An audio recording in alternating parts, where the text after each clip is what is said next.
Welcome to the Financial Edge. I'm Erin Kennedy. Social Security is in trouble. Today we are sharing 4 tips to maximize your benefit.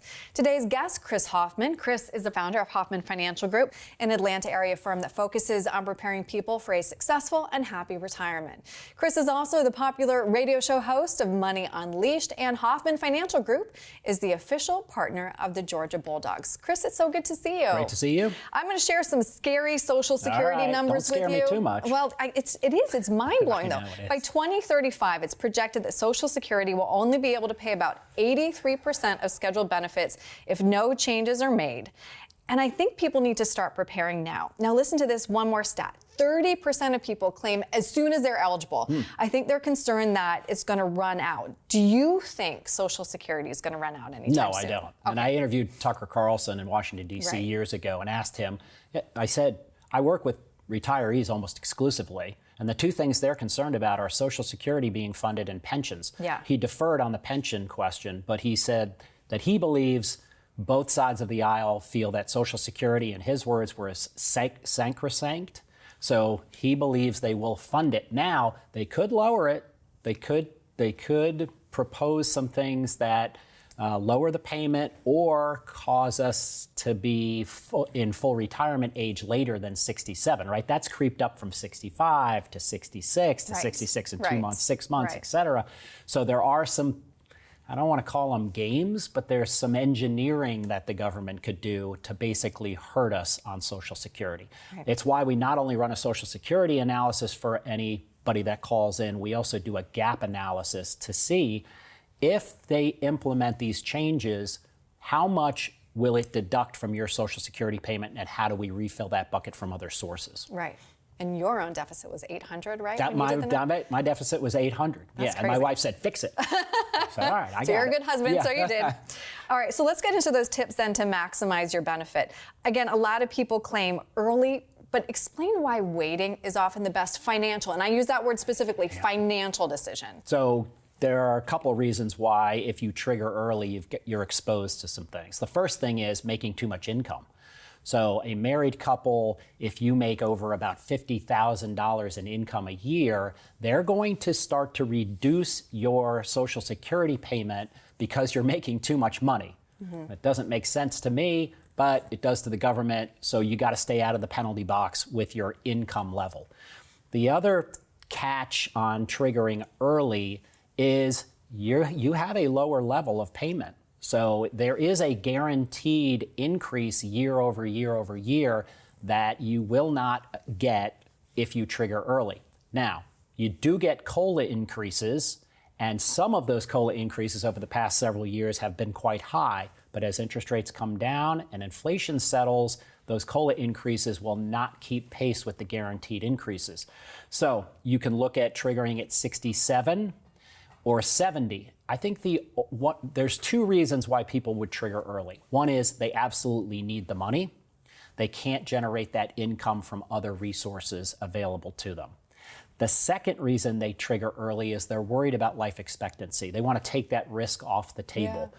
So I think that's more of an in-depth conversation with your financial advisor to really understand, is that a founded fear, or are you just trying to check the box that now you're getting something from the government that you've paid into? Right.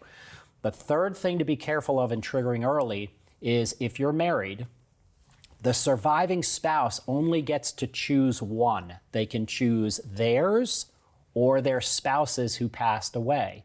So one of you probably want to defer to 67, or if you can afford it and your financial plan supports it, defer to 70 so the surviving spouse can step into it. Typically the wives, historically anyway. All right, so tip number 2 is diversify your retirement income. We should never be relying on Social Security exclusively. That's stressful. No, there's highly reliable income and there's guaranteed income. So let's cover a couple of these categories. Social Security should be guaranteed. It is guaranteed by the federal government.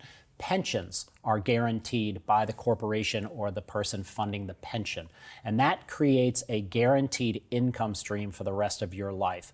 But in addition to that, you can do dividend investing, or you can have fixed income products, bonds, structured notes, things like that pay a higher interest rate. So you need to look at least those 4, if not a few more: part-time work, et cetera, et cetera, et cetera. So diversifying your income, you basically want to target beating your take-home pay during your highest wage earning years. If you can do that, check the box. I call it the Replace My Paycheck Challenge, and you should be comfortable and confident in your retirement planning. Tip number 3, work now to create tax-free income in retirement. How does that relate to Social Security? So you want to put money into tax-free buckets and bite the tax pill now. Yeah. Because if you have massive amounts of pre-tax 401k, that will all be sent to you and counted as income.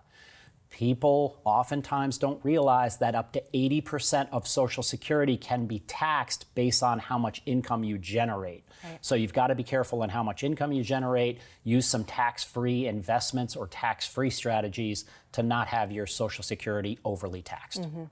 And you've just said the magic word, which is, of course, taxes. Yep.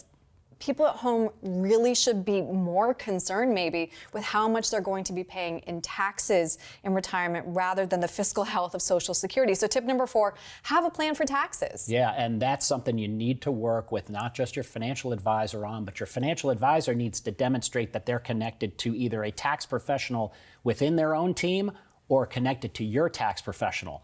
So hold your financial advisory team accountable and hold your CPA or tax professional accountable that there should be a lot of crosstalk every year on what the strategy is. I'm not talking about tax preparation, I'm talking about tax planning. There's a big difference. It's one thing to just say, well, here's what your taxes are this year and here's how much you have to pay, versus here's how we're going to avoid it or lower it for years to come. That tax planning needs to be a joint team effort. Right. Just to say it in other words, it's not about what you save on your taxes that calendar year, it's about what you save over your lifetime. Correct. Yeah, and that requires strategic tax That's right, planning. and that's 30 plus years of retirement that you're going to get taxed at income levels, capital gains levels, and Social Security could be taxed as well. Oof, such a moving target, Chris. Yeah, I'm glad, I know, right? But that's why this conversation is so important. Thank you for being here, and thank you for watching to you at home, because the time to act is now.